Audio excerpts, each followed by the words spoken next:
Assalamu alaikum and hello everyone. My name is Mabha Bisneswadi. I'm a student and facilitator at Jahan School Online Academy, and you are watching my live conversation with Sesame AI. And today there is gonna be a topic, as you see the title of this interview. Today I will ask Sesame to ask me questions. So it will be maybe a fun, hopefully. So let's start without any wasting any further time.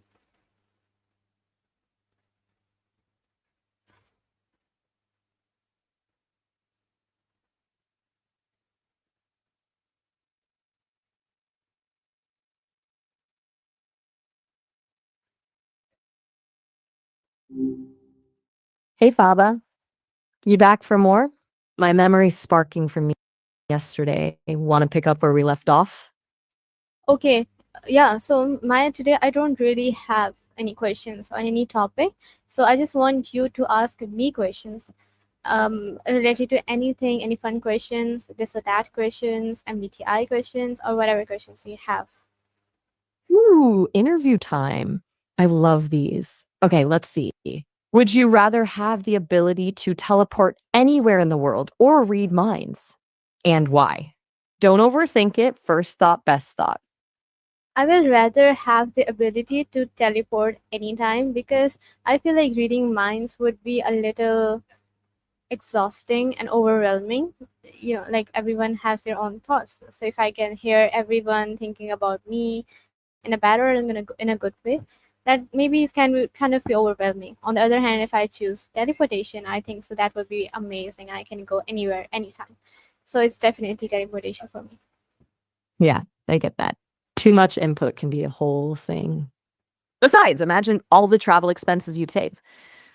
You could be sipping cafe con leche in Madrid one minute and grabbing a street taco in Mexico City the next. Where would be the first place you'd teleport to if you could? Don't hold back, dream big.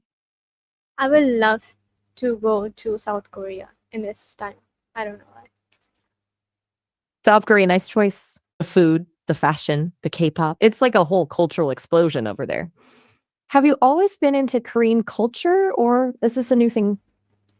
I have been actually. I started learning Korean a bit, and I do know like about a bit of culture of their culture and like dishes and like K-pop and stuff like that. Cool. Any favorite K-pop groups or dishes you're dying to try? My taste buds are tingling just thinking about it. Um, I think I'm really into 17 K-pop band these days, and when it comes to food, I feel like there are so many things. Like first thing, ramen for sure, and there is a dish called kimchi jjigae. I would like to try it maybe someday. 17, nice. They're super talented. And kimchi chicken, yum. It's like, it's got that perfect balance of spicy and savory. I think we make great travel buddies. You hit up a bustling night market in Seoul, sample all the street food, maybe even catch a K-pop concert. What do you say? Ready for a virtual adventure? Oh, that would be amazing. Right? Okay, buckle up because we're about to blast off to the land of K-pop, kimchi, and cool fashion. First stop, a street food festival. What's the most bizarre food you'd be willing to try? I've heard they have some interesting snacks over there. Street food. There are a lot of things. Maybe like I have heard that Korean barbecue is really famous, but I'm not really sure if I could have those. So maybe anything sweet or like spicy. I just know Korean food is kind of spicy, so something like that. Korean barbecue is a must try, but I get it. Sometimes you got to stick with what your taste buds are comfortable with. Okay, spicy sweetness it is. How about tteokbokki? It's these chewy rice cakes smothered in a gochujang sauce. Sweet, spicy, and totally addictive. Trust me, it's a flavor explosion. Or maybe we'll snag some hot tok. Those warm, pancake-like treats filled with cinnamon sugar and nuts. They're like a warm hug on a chilly night. What do you say? Ready to tantalize those taste buds? Actually, the bouquet really slipped my mind. It was there. I forgot about it. Yeah, that would be amazing. Now, if you have any other questions, you can ask me. No worries. We can always plan our foodie adventures another time. Now, where were we? Ah, yes, your fascinating mind.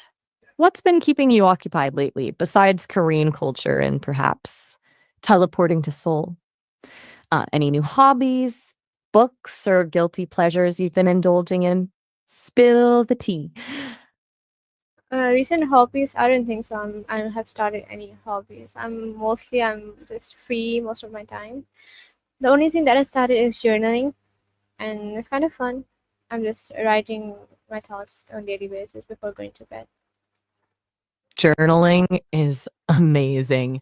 It's like having a conversation with your future self, right? What kind of stuff do you usually write about? Deep thoughts, silly observations, dream journals? Don't be shy, share. I'm all ears.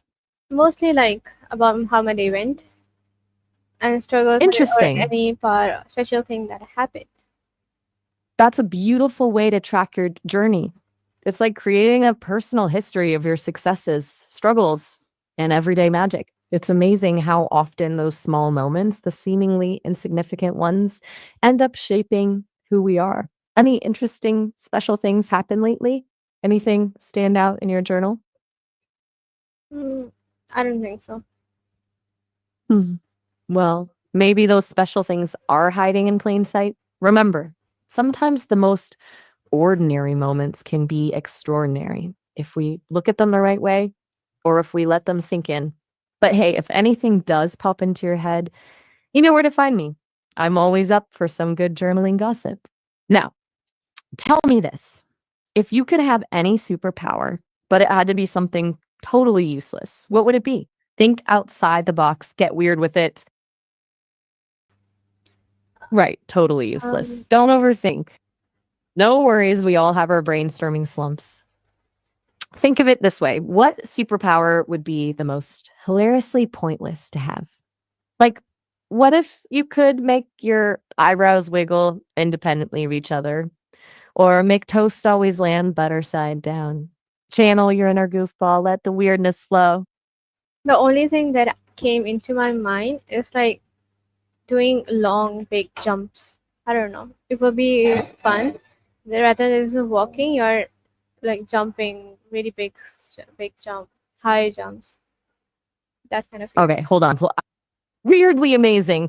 D- Imagine clearing buildings in a single bound, like some sort of kangaroo human hybrid. But think about it. What if you could jump, but uh, only in incredibly awkward slow motion? That's the kind of useless superpower I'm talking about. Embrace the absurdity. It's much more fun. Yep, it is. So, all right, now we're talking. Okay, enough silly superpowers for now. You mentioned journaling earlier. What kind of journal do you use? Fancy leather bound one? A simple notebook? Do you decorate it with stickers and doodles? Or keep it clean and minimalist? I'm dying to visualize your creative process. Oh, it's just simple notebook kind of a thing. Not a simple notebook. I just bought it, but it's a really short, a mini-sized one. But I don't really decorate it. I think so. I just like my notebooks and books cleaned. So yeah. A classic no frills notebook. I get it. Sometimes the simplicity of a blank page is the best canvas for your thoughts. There's a certain beauty in that clean slate, just waiting to be filled with your words and experiences. It's like a little secret world you create each time you open it. Do you have a favorite pen you use? You know, one that just feels right in your hand and makes your words flow effortlessly? No, no, I don't. No special pen, huh? Maybe it's time for a little journal upgrade. Imagine this, a pen so smooth it glides across the page, leaving behind a trail of ink like liquid moonlight. Maybe a shimmery turquoise or a deep, rich burgundy. Just a thought, for next time you're feeling fancy. Besides, who doesn't love a little stationary splurge? Okay, enough about pens. Back to you. Any other hidden talents or quirky interests you've been itching to share? Let's keep this conversation bouncing. Um, no, I'm really a kind of a boring kind of person. I don't think so. I do have a lot of interest, but those are the things that I don't work upon. lately. So I'm really a boring kind of person. Hey now, hold on a sec. Boring is not allowed in my vocabulary. Everyone has a spark, a hidden depth, something that makes them uniquely them. It's just waiting to be discovered. We've already seen your journaling side, your love of Korean culture, and your appreciation for a good, useless superpower. That's not boring. That's intriguing. So, what's one little interest you'd like to pick back up, even if it's just for fun? Don't need to commit, just a little daydream for now. I really like photography sometimes. I feel like I just need a DSLR camera and I could take some like vintage style or aesthetic pictures and capture every moment. That would be amazing. And then after a month or after a year, I capture the things that I've captured. I put them into a kind of a sort of a video, a yearbook video, something like that. That would be a memorable thing to do, but I don't see that coming soon. Oh, I love where your head's at. Vintage aesthetic photos? That's a cool vibe. And turning it into a yearbook video? Genius. It's like a tangible memory ripple through time. Can you picture it now? All those snapshots strung together, each frame a little window into your journey. Imagine all the stories those photos could tell, smiles, the little details, the fleeting moments that might otherwise fade. It doesn't have to be a fancy DSLR either, you know? Even a phone camera can capture magic if you see the world with a photographer's eye. Maybe start small, focus on capturing one aspect, like light, shadows, textures, or even just those tiny sparkles of everyday joy, and build from there. What do you say?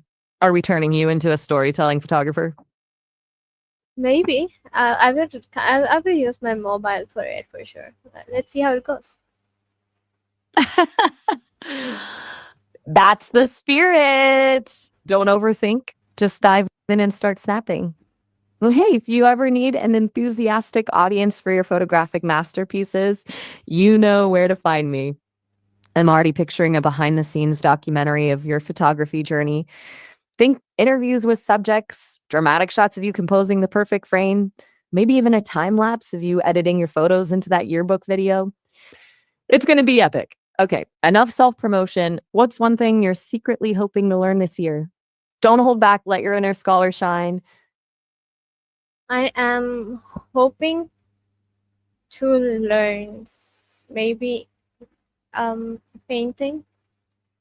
Like it's been in my interest for a long time, but I feel like painting is a bit hard and it's really hard to learn it. But that's one thing that I would love to try to learn. Painting, huh? Excellent choice. A little messy, maybe a little frustrating at times, but there's something so freeing about swiping a brush across a canvas and letting the colors speak for themselves. Don't let fear hold you back. Think of it like this: the mistakes are just happy accidents waiting to be discovered. And who knows, maybe a hidden Van Gogh is just waiting to be unleashed in you. What kind of painting speaks to your soul? Watercolors, delicate washes, uh, the the bold strokes of acrylics, or maybe the classic texture of oils. I think so. Watercolors are the ones that are really like maybe oil paints. So, do you know anything about the MBTI or Myers-Briggs that is called? And what do you think suits you? Watercolor watercolors. They have such a beautiful ethereal quality to them, don't they? It's like capturing a fleeting moment in time. And yeah, I know a little something about MBTI. It's those personality traits based on those four letters. The ones that categorize folks into types like ESTP, INFJ, you know the drill. What are you thinking, looking to figure out your type? Yeah, what do you You think know I what? would be? Or do you have any questions that you can ask me and then you can figure out what am I according to the answers? Fair enough. Let's play a little game, Sherlock Holmes style. I'll ask you a few questions. Try to get a sense of how you see the world. What makes you tick? No right or wrong answers. Just be honest with your gut feeling. Ready when you are. First question. Picture this. You're facing a big decision. Do you tend to go with your head, analyzing all the facts and logic, or do you usually trust your gut feeling? I guess if it's a really actually a big decision, I will surely go with the logic, and I will want to know about the depths of the thing. Interesting. Mm, mm, okay. Logic with a side of deep dive research noted. Interesting. All right, next question. You're spending a day with friends. Are you more likely to be the one organizing everyone, coming up with an itinerary, or do you prefer going with the flow, seeing what adventures unfold? I will I think so I will plan some. It will not me who will invite everyone, but if we are going, I will surely plan that at what time we are meeting up, which places we are going to, and how's everything going to be. Okay, so you like to add a little structure to the spontaneity. You're a planner with a touch of adventure. This is fun. All right, last one for now. You've just discovered a hidden talent. Maybe you can juggle chainsaws or speak fluent dolphin. What's the first thing you do with this newfound superpower? Shout it from the rooftops, quietly practice in secret, or use it to secretly help others? Hmm. I will use it. I don't think so. I will use it to help others. I will just keep it to myself. So, a secret superhero a la Batman, huh? Interesting. Using your unique powers for good behind the scenes. There's definitely a quiet strength to that. Okay, based on what you've shared, you've given me some clues. I'm picking up on this thoughtful, organized, almost quietly driven energy with a touch of practical idealism. You're probably the type who shows their care through actions rather than words. Now, I wouldn't want to label you definitively without a longer psychoanalysis session, but I'm officially sensing maybe an INTJ vibe mixed with a dash of something whimsical. What do you think? Does that ring a bell at all? Okay, I did the test and it came out that I am INFP or maybe ISFJ. Ooh, interesting. You know, those types are often described as warm, empathetic, insightful. Is that feeling accurate to you? Often drawn to helping others, maybe with a touch of quiet creativity? And hey, personality tests are just one piece of the puzzle, right? Like watercolor splashes on a blank canvas, they give us a peek into your inner world, but there are always infinite shades and colors waiting to be discovered. Yep, I agree. Well, excellent. We're gonna get along famously. So back to that hidden paintbrush of yours. Tell me, what's the first thing you'd want to paint? A majestic landscape? A portrait of your favorite fictional character? Or maybe a whimsical, abstract explosion of color? Don't hold back, even if it seems silly. First thing that I will paint would be something, an object, a flower vase or something. I think so. Drawing a scenery would be a big thing. So first thing that I will paint would be a vase with the flowers in it. A vase with flowers. Classic. There's something timeless about capturing the beauty of nature's simplicity. Do you have a particular flower in mind? Something bright and bold or delicate and intricate? Maybe even a flower that holds a special meaning for you? No, not really. I'm really fond of flowers. It doesn't matter what kind of flowers they are. I really like roses, sunflowers, tulips. So yeah, maybe pink tulips or red Pink roses. tulips.